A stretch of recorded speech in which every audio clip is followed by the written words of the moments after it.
of Bakersfield is asking for the community's help on a long-standing issue. I'm Mayor J. Docker, your Bakersfield neighborhood reporter.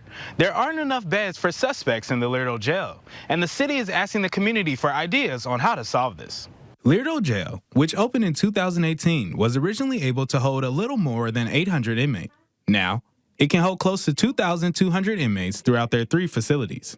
But the jail is over capacity, and community members are trying to find a solution to their early release issue. What we know we need, and that's why it's called the Jail Bed Task Force, is we need more space because people are continuing to offend and offend and offend.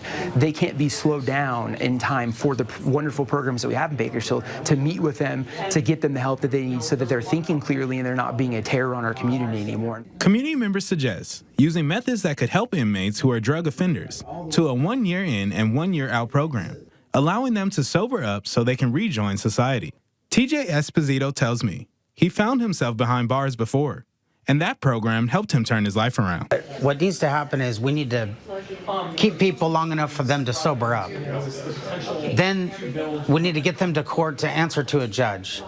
We need to get them clean and sober through a county sentence in a jail bed, and then move on to a program like the Bakersfield Rescue Mission, and then transition back into society. Kern County currently has several jails closed, which some say is part of the problem. History has taught us 40 years ago this wasn't an issue. Now it is. Well, what's changed in 40 years? We've closed our prisons, we've relaxed our accountability system, our justice system, and we're not holding people accountable for destroying communities and destroying people's lives. Community leaders weren't able to come up with a solution during Wednesday's meeting, but they plan on putting some suggestions into motion.